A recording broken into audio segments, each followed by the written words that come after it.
오늘도 말씀 중에 예수님의 사랑이 풍성해지는 역사가 있기를 예수님 이름으로 축복합니다.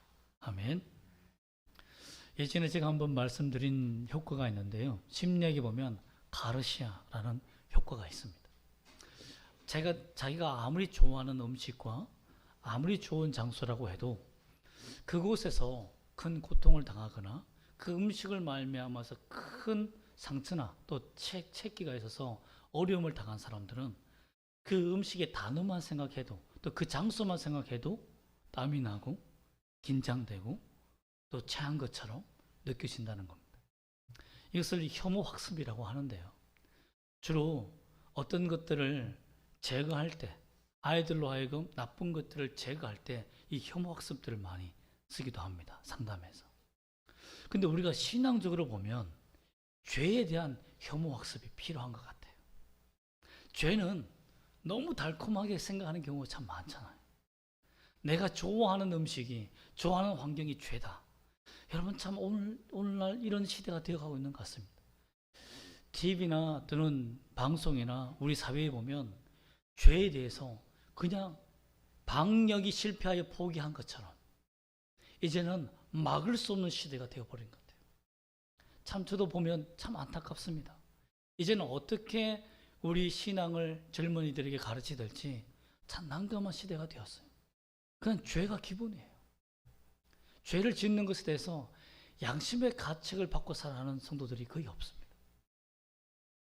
이런 시대에 우리가 어떻게 하나님 앞에서 우리를 새롭게 하고 죄에 대한 혐오, 죄에 대한 깊은 이 아픔의 마음을 갖고 살아갈 수 있을까를 깨닫는 귀한 시간이 되기를 주 예수 이름으로 부탁드립니다. 오늘 말씀은 참 쉽습니다.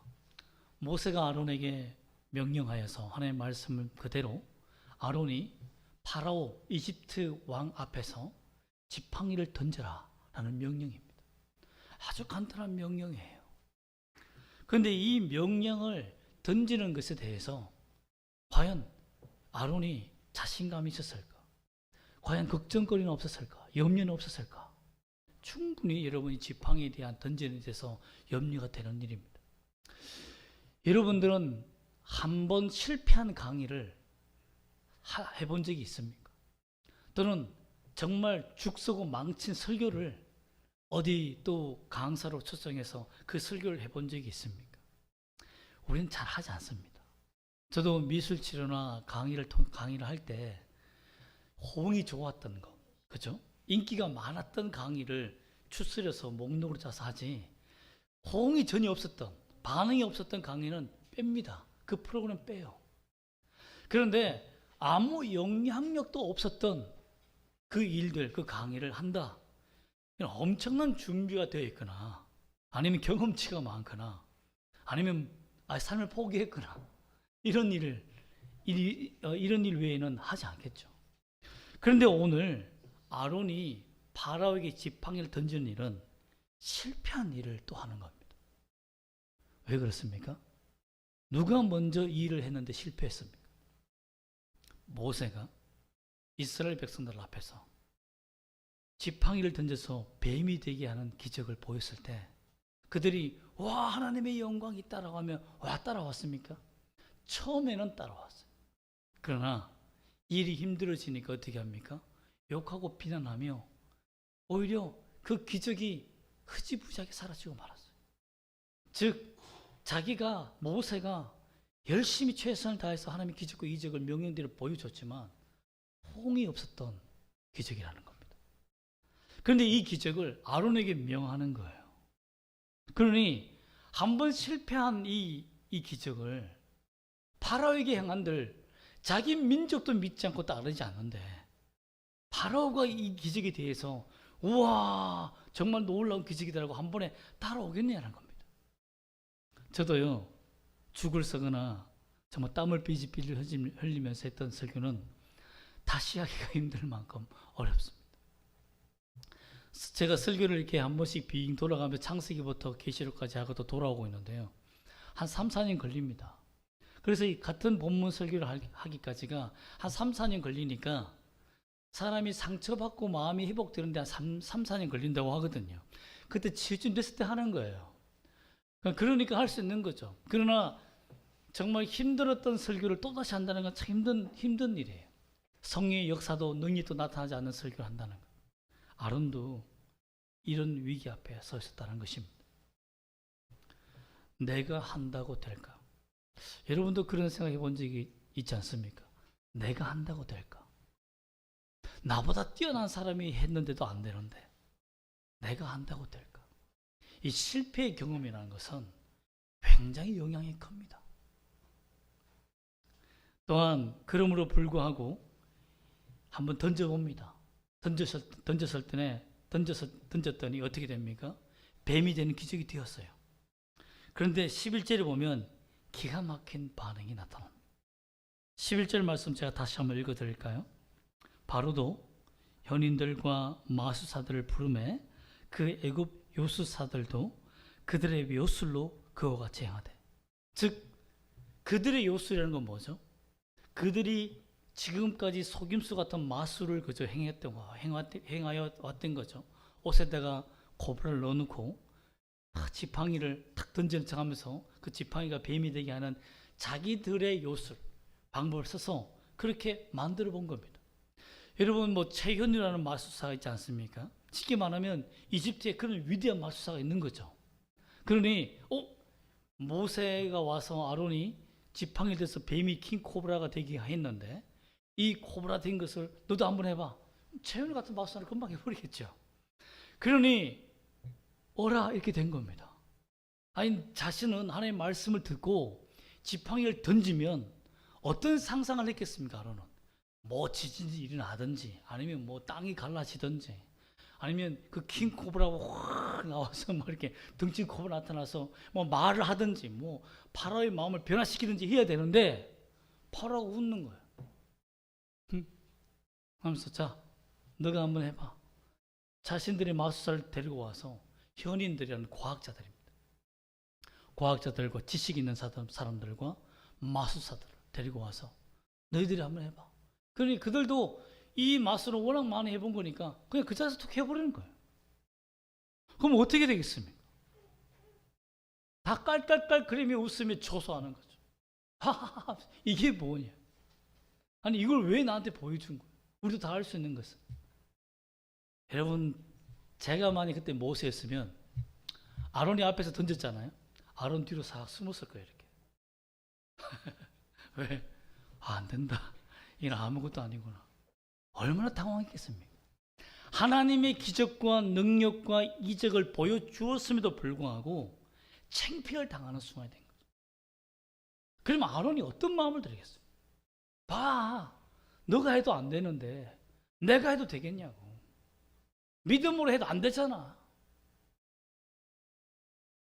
여러분 이 고백이 혹시 우리의 고백은 아닙니다. 믿음으로 해도 안 되더라. 아무리 하나님 앞에 기도하고 하나님 앞에 나아가도 안 되더라. 참 그런 실패의 좌절감 앞에서 우리는 믿음이 흔들릴 때가 참 많이 있습니다. 목사도 그런데 오죽하면 여러분도 그렇겠습니까? 하나님 앞에 기도하고 엎드리고 금식하고 하나님을 만나기 위해서 노력하고 인생을 살아왔지만 계속해서 실패가 연속될 때 그리고 이 실패를 뛰어넘어서 한번 해봐야지 믿음을 해봐야지 라고 뛰어들었는데 또 실패할 때 여러분 어떤 마음이 드십니까? 나는 버림받은 거 아닌가? 내 인생은 하나님 앞에서 버림받은 것이 아닌가? 왜 나는 사람도 신도 버리는가? 여러분 하나님께서는 실패할 계획인 줄 알면서 왜 아론에게 모세를 시켜서 이 기적을 행하라고 했었을까요? 그 이유가 있습니다. 실패한 계획을 행하게 하신 이유는 9절 말씀에 나타나는 말씀 그대로 하나님이 보여주시고자 하는 것이 있었습니다. 9절 말씀 한번 다시 한번 읽어볼까요? 시작. 바로가 너에게 이르기를 너희는 무엇을 보이라? 이적을 보이라. 네, 여기까지. 이 말씀이 굉장히 중요합니다. 하나님께서 이적을 보여라. 이 말은 너가 준비한 계획과 방법을 보여라는 것이 아닙니다. 이적은 언제 보이냐면 하나님의 영광을 드러낼 때 보입니다. 하나님이 홀로 살아계시며 전능하신 하나님의 것을 보여줄 때 이적이 나타나는 거예요. 그래서 그 기적을 통해서, 이적을 통해서 하나님이 살아계시다는 것을 보여주는 겁니다. 그런데 두 번째로 이 파라오 왕에게 보여준 이적의 그 의미는 뭐냐면 회개와 심판을 하나님께서 행하시는 겁니다. 먼저 회개 기회를 주는 거예요. 왜? 하나님의 놀라우신 기적을 보여줌으로 말미암아서 자신들은 알잖아요. 모세와 아론이 마술사가 아니라, 어디서 마술을 배운 것이 아니라 지팡이를 던졌을 때 그 지팡이가 뱀이 된 것이지만, 마술사들과 과학자들은 그것이 하나님으로부터 기적이라는 것을 마술사들과 과학자들은 알잖아요. 근데 왕의 귀를 속이는 거죠. 눈을 속이는 겁니다. 하나님을 만나지 못하도록. 그들은 알잖아요. 하나님이 행했다는 것을. 회개 기회를 주는 거예요. 그런데 이 기회를 놓치게 된 거죠. 왜? 하나님은 회개의 기회를 주었음에도 불구하고 회개하지 않는 자들의 증거를 모십니다. 왜? 심판할 때 공정하게 하기 위해서. 예수 믿는 기회를 주어요. 예수를 만날 수 있는 기회를 주십니다. 그러나 그 기회를 너가 놓쳤다는 것을 하나님이 분명히 보여주기 위해서 하나님께서 회개의 기회를 주는 거예요. 예수님을 만날 수 있는 기회를 주는 겁니다. 그러면 여러분, 예수님을 만날 수 있는 기회가 있다면 목숨 걸고 붙들어야 합니다. 이게 사는 길이에요. 이게 사는 길입니다. 예수님이 나를 위해서 이 땅에 오셨고 내 죄를 위해서 죽으셨고 나와 아무런 상관이 없지만 그를 믿는 자마다 구원 얻게 하시며 천국으로 가게 하신다는 이 복음의 진리를 단순하게 받아들일 수 있는 기회를 주시는 거예요. 돈을 내라, 공부를 해라, 뭘 국가의 영웅이 되라, 전쟁에 참전하여서 어떤 나라를 구해라라고 한다면 아무도 구원받지 못합니다. 도덕적으로 잘 살아라, 신호등을 잘 지켜라, 착한 일을 해라, 선한 일을 많이 해야 구원받는다 라고 하면 아무도 구원 못 받아요. 단 한 가지 기회 뭡니까? 예수님이 나를 위해 죽으셨고 내 주인이라는 것을 믿으라, 단순하게 받아들여라. 이 기회를 놓치지 않기를 원하신다는 거죠.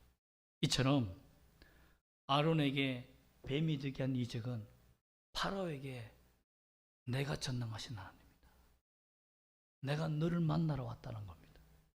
나의 백성을 건지기 위해서 왔기 때문에 너는 내 말에 복종하고 순종하고 분명히 순종함이 이 백성들을 내보내야 된다. 그래서 알려주기 위해서 오신 거예요. 두 번째는 무엇입니까? 죄악으로 가득 찬 자들의 본성을 드러내기 위해서입니다. 하나님의 이적은요, 이적을 보는 순간 반응이 나타납니다. 하나님을 경배하든지 경외하든지 그 이적을 조롱합니다. 예수님께서도 병든 자를 고치고 이적을 행하니까 뭐라고 했습니까? 귀를 막고 이 신성모독이다. 어떻게 안식일날 이렇게 행할 수, 이 사탄적인 일을 행할 수 있는, 바알세불이 행한 일이다며 예수를 돌로 쳐서 죽이려고 했습니다. 그런 사람이 있는 방면에 하나님 앞에 찬양하며 기뻐하며 춤추며 뛰어놀며 주님을 경배하는 사람이 나타났습니다. 이적은 죄와 하나님의 사는 편에 선 사람들을 구별해버립니다. 파라오의 반응을 볼까요? 11절 말씀 보면 파라오는 이 기적 앞에, 이 이적 앞에, 하나님의 회개와 심판 앞에 어떻게 행합니까? 과학자들과 마술사들을 부릅니다. 즉 이 세상의 반응은 무엇입니까? 회개하려고 하지 않아요. 하나님의 능력 앞에, 하나님의 존재 앞에, 하나님의 임재 앞에 회개하지 않고 인간의 과학과 이론과 실력과 방법을 동원하여서 어떻게 하면 하나님이 없다라고 증명할까를 노력합니다. 이 세상 사람들이 그래요. 하나님이 있으면 불편해요. 예수 그리스도가 있으면 불편합니다. 왜? 내가 짓는 이 죄가, 마음속에 있는 이 죄가 심판받을 죄라는 것을 인정하기 싫어요. 그냥 도덕적으로 사람들 앞에서 행동으로 정직하게 사는 것, 이것만 사람들 앞에 나타난 이 가면적인 행동만 칭찬받으며 그냥 천국 가고 싶어요. 좋은 극락 낙원 가고 싶어요. 그러나 성경이 말하는 네 마음속에 지은 죄가 지옥의 권원이라는 이 말씀, 본질적으로 타락해버린 내 마음의 이 죄악 때문에, 이 생각의 죄악 때문에 지옥 간다는 이 심판 앞에 인정하기 싫은 거예요. 그러면 어떻게 됩니까? 과학으로 하나님이 없다는 것을 증명해야 돼요. 마술로서 사람들을 속여야 돼요. 여러분, 그 마술과 같은 이론이 뭡니까? 진화론입니다. 하나님이 세상을 창조한 것이 아니라 스스로 생겨난다. 스스로 생겨난다. 그런데 하나님이 지팡이로 말미암아서 뱀되게 하신 것은 무생물을 생물로 만든 창조 섭리 아닙니까? 만약에 과학자들이 지팡이가 뱀이 되는 일을 옳다고 해서 증명한다면 어떻게 증명하겠습니까? 바람이 불고 태양이 치고 번개가 쳐서 나무가 부셔져서 CH5이 분해되어서 이것이 단백질이 되고 그래서 뱀으로 진화되었다, 이렇게 증명할 거 아닙니까? 그래서 수억 년, 수십억 년이 걸렸다고 증명할 겁니다. 사실이기 때문에. 그러나 하나님은 말씀 한마디로 만드신 거예요. 그걸 보여주는 겁니다. 이집트인들에게 보여준 그거예요. 하나님께서 내가 말씀 하나로 세상을 창조했다는 것을 보여주는 거예요. 증명해버린 겁니다. 하나님이 살아계신 것을, 이 세상이 어떻게 창조된 것을 증명해 준 거예요. 우리 인간은 수많은 방법으로 증명하려고 하지만 하나님은 존재하는 그 자체로 증명되는 겁니다. 이것은 뭡니까? 진화론을 믿느냐, 하나님이 없다는 것을 믿느냐, 하나님이 존재한다는 것을 믿느냐, 둘 다 믿음의 세계입니다. 과학의 세계가 아닙니다. 믿음의 영역이에요. 그러므로 여러분, 무엇을 믿느냐에 따라서 우리 인생이 달라지는 것입니다. 파라오는 13절 말씀 보면 파라오의 마음이 완악해졌다라고 되어 있습니다. 자신들의 과학자들이 행하는 그 기적을 보고 하나님이 없어, 여호와는 존재하지 않아, 확신을 갖게 된 거죠. 그리고 마음을 닫아버립니다. 그리고 이 마음을 닫아버린 특별한 원인이 있는데요, 그것이 바로 12절에 있는 말씀 때문입니다. 12절 말씀 한번 다시 읽어볼까요? 시작. 각 사람이 지팡이를 던짐에 뱀이 되었으나 아론의 지팡이가 그들의 지팡이를 삼키니라. 우리가 이 행위를 보면 왜 파라오의 마음이 완악해졌지? 앞에 있는 그 내용 때문에 그런 거 아닐까? 이렇게 생각할지 모르지만 이 말씀이 굉장히 중요합니다. 깊은 의미가 있어요. 이집트의 왕들은 관을 쓸 때 킹 코브라 상징으로 관을 씁니다. 즉 코브라가 왕을 보호하고 있다라고 믿고 있습니다. 코브라 신이 왕을 지키는 거예요. 그렇기 때문에 이집트의 신인, 보호하는 신인 이 코브라가 아론의 지팡이에 삼켜 먹혀서 자기를 삼켜 먹는다는 의미이기 때문에 어떤 의미입니까? 넌 죽었다라는 의미입니다. 너는 하나님 앞에서 죽을 것이라는 경고를 날린 거죠. 얼마나 기분 나쁘겠습니까? 자신을 상징하고 보호하고 있는 코브라가 자신을 죽인다니. 자신들의 아주 명물이에요. 천연기념물 같은 코브라는 죽이지 않습니다. 이집트에서. 키우고 보호하고 먹이고 해요. 그런데 그 코브라를 삼켜 먹었다고요? 그럼 이집트 전체를 삼켜 먹은 거예요. 즉 이집트가 멸망할 것을 하나님이 보여준 겁니다. 너희가 회개하지 아니하면 이렇게 멸망할 것이다라는 겁니다. 이 멸망의 예언 앞에 파라오가 어떻게 했습니까? 마음이 강팍해진 거예요. 분노가 끓어오르는 거죠.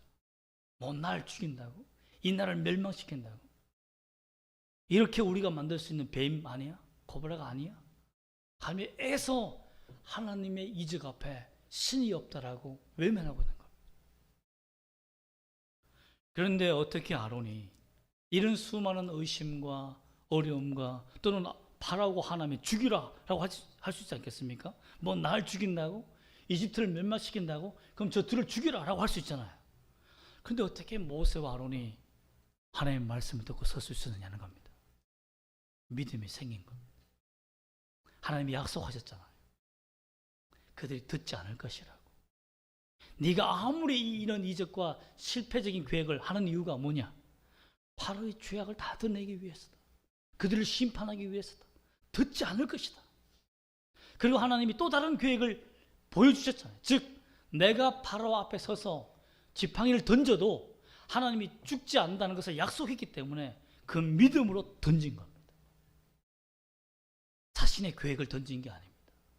자신의 방법을 던진 것이 아니라 하나님의 말씀을 믿고 하나님의 영광을 그 앞에 던진 거예요. 하나님이 일하시도록.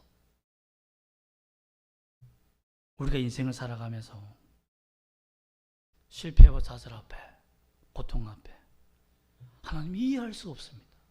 왜 실패할 계획을 이렇게 하라고 하십니까? 또는 왜 내 인생은 자꾸만 이렇게 실패와 좌절을 겪는 것입니까? 하나님의 계획과 인도하심이 이해가 안 될 때가 참 많습니다. 모세와 아론도 그랬습니다. 그러나 그들은 자신의 실패도 사용하시는, 지팡이를 던졌을 때 그들이 분내고 자신들의 목숨이 위태로워지는 이 환경이 이집트를 멸망시키고 이스라엘 전체를 노예에서 구원하실 하나님의 계획으로 사용하신다는 것을 믿었기 때문에 움직인 거죠. 그러면 여러분 믿으십시오. 하나님이 내 인생에 작은 실패나 아니 큰 실패나 반복적인 어려움이 찾아오게 하는 이유는 뭐냐면 하나님을 만나게 하기 위해서입니다. 하나님이 존재한다는 것, 하나님이 살아계신다는 것, 하나님이 나를 붙들고 인도하시고 구원으로 인도하신다는 이 놀라운 계획을 내게 드러내시기 위해서 내게 실패를 주시는 거예요. 승승장구하는 사람은 하나님께 나오지 않습니다. 여러분에게 통장에 만약에 50억이나 있다면 여러분 교회 나오겠습니까? 여러분? 예수 믿겠어요? 예수 믿은 다음에 50억이 100억이 있으면 많이 놀러 다니겠죠. 그러나 예수 믿기 전에 내게 50억 100억이 있다면 교회 나오겠습니까? 우리가 어렵기 때문에 또 어려울 때 예수를 만났기 때문에 어떤 환경에도 불구하고 주님을 만나러 나오는 거죠. 내 목숨을 걸 수 있는 것은요, 실패 속에서도 하나님의 영광을 보았기 때문입니다. 나의 어려운 환경 속에서 주님이 역사하시는 경험이 있기 때문이죠. 제가 목사가 되어서도, 제가 개척하는 이유도, 담대하게 할 수 있던 이유도 왜 두려움이 없겠습니까? 이 코로나 위기 속에서도 하나님 앞에서 감사한 이유도 하나님이 전능하심을 믿기 때문입니다. 우리 교회가 전도하지 못하고 복음을 전파하지 못하고 수많은 교회들이 문을 닫고 어려움을 당해도 이렇게 한 사람씩 찾아오는 거 보면 너무 기뻐요. 제가 참 여러 가지 사고와 질병과 어려움으로 코로나로 교회가 문을 닫고 기도하지 못하고 어려움을 당했을 때 오늘 성도님이 오늘 한 형제님이 찾아왔을 때 참 저는 하나님의 계획을 이해하지 못했거든요. 왜 이렇게 연속적으로 이렇게 무너질까? 또 기도하지 못하게 만들까? 예배하지 못하게 만들까? 이게 뭘까라고 했는데 우리 형제님은 그냥 왔어요 라고 할지 모르지만 저희 교회는 엄청난 은혜입니다.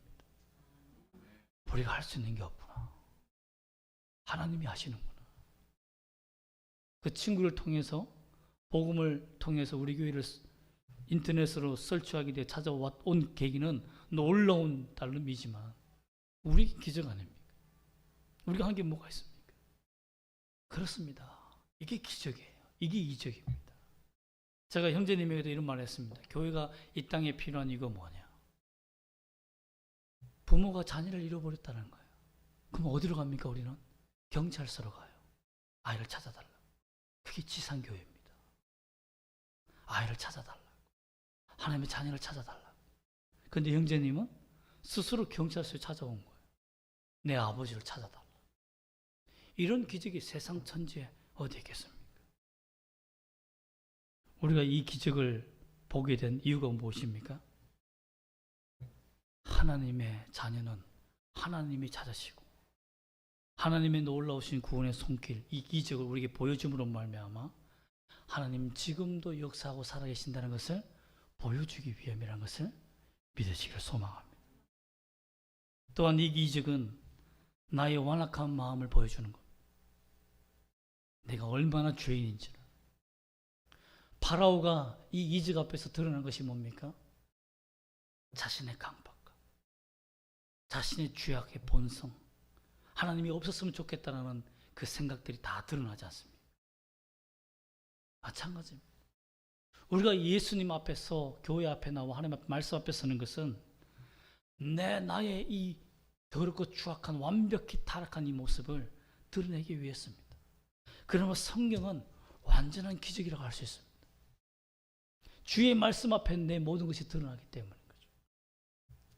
그러면 여러분, 주님 말씀 앞에 여러분 자신을 솔직히 드러내는 은혜가 있기를 소망합니다. 하나님은 파라오나 아론이나 모세나 그리고 우리 모두가 회개하여서 전능하신 하나님을 만나기를 원합니다. 나를 사랑하시고 나를 구원하시는 그 하나님을 만나기를 누구보다도 원하는 것이 하나님입니다. 왜 그렇습니까? 자녀를 한번 잃어버린 적이 있습니까? 저는 미국에서 가장 큰 마트에서 우리 현민이를 잠깐 한 30분 동안 잃어버린 적이 있는데 어떻게 찾아야 할지 그때 공황과 두려움은 엄청났습니다. 그 아이를 찾았을 때 그 부모의 기쁨이 얼마나 기쁘겠습니까? 하나님이 그렇습니다. 하나님이 여러분을 만나고 여러분의 사랑을 받고 여러분이 살아 존재하는 그 자체만으로도 너무나 기뻐합니다. 물론 숙면을 취하는 분도 계시지만 그래도 하나님은 기뻐하십니다. 여러분, 예수님과 함께 사는 삶은 낙하산과 같습니다. 낙하산을 가진 것 똑같아요. 우리가 비행기가 사고 나거나 아니면 군인들이 어디 낙하 지점에 떨어질 때에 정말 그 추락할 때 잘 추락하여 땅에 떨어지기 위해서 뭘 합니까? 낙하산을 구비하고 있다가 시간 되면 그 낙하산을 펴니다. 똑같이 떨어져요. 똑같이 추락하지만 낙하산에 있는 사람은 삽니다. 우리 인생 속에서 실패는 누구나 합니다. 인간은 누구나 실패와 좌절과 고통을 경험해요. 이걸 넘어서는 사람은 아무도 없습니다. 그러나 예수님과 함께 사는 사람들은 기도의 낙하산을 펴고요, 믿음의 낙하산을 펴서 예수와 함께 안전하게 추락하는 방법을 배우게 되는 겁니다. 내 능력과 방법으로 추락하지 않기 때문입니다. 여러분, 하나님 안에서 사는 사람들은 결국 받는 복이 뭡니까? 하나님의 기적을 경험하고, 그 기적이 뭡니까? 하나님이 날 사랑하신다는 그 진리를 깨닫게 되고 예수님을 믿게 되고 내 죄를 깨닫게 되는 그 놀라운 기적을 경험하게 되는 것이죠. 병이 낫는 것만이 기적이 아닙니다. 하나님이 창조하셨고 하나님이 구원하셨다는 것을 믿는 것도 기적입니다. 여러분, 우리나라 세상에 많은 사람들은 그렇지 않습니다. 자신들의 명예를 위해서 자신의 능력을 더 디벨롭할 수 있는 약을 사용하죠. 러시아 선수 중에 15세의 발리예바 피겨 선수라 여러분 아시죠? 그 몸매나 실력도 외계인 선수를 보는 것만큼 아름답다라고 극찬한 선수였습니다. 정말 만점에 가까운 연기를 하는 선수였어요. 근데 그가 약물을 사용합니다. 그래서 인간이 할 수 없는 정말 사회전, 여자들이 잘 할 수 없는 사회전 연기를 계속 해내는 거죠. 나중에 그 약물이 발견되었을 때 수많은 사람들이 비난하고 지탄을 합니다. 결국 마지막 경기에서 그가 4번이나 넘어집니다. 근데 그의 인생을 더 망가뜨린 사람이 누군지 아십니까? 편파 판정한 심판들이었습니다. 4번이나 넘어졌음에도 불구하고 사위를 줍니다. 정말 잘하는 일본 선수보다도 더 잘하도록. 결국 그의 인생은 수많은 앵커들이 침묵으로 비난합니다. 수많은 기사들이 이 어둠의 손을 잡은 그를 비난하고 맙니다. 잘 나가는 15세 재능 선수가 악한 어둠의 손길을 순간 잡은 것이 패망의 길이 된 거죠. 여러분, 그렇게 추락할 때가 있습니다. 어둠의 손길이 찾아올 때가 있어요. 그때 우리가 해야 되는 것이 뭡니까? 주의 말씀을 붙드는 겁니다. 예수님의 말씀을 붙드는 거예요. 하나님의 말씀 앞에서 이 말씀을 읽고 믿고 그대로 행하며 살 때 하나님의 기적 같은 인도하심이 여러분이 있을 줄 믿습니다. 그러므로 여러분, 우리의 믿음은 던지는 것입니다. 하나님이 일하도록 던지는 거예요. 나의 지팡이를 던지는 겁니다. 내 계획이 아니라 하나님이 역사하시는 일을 보기 위해 내 것을 내려놓는 겁니다. 이러한 믿음을 가지고 사는 여러분 되시기를 주 예수 이름으로 축복합니다. 아멘. 기도하겠습니다.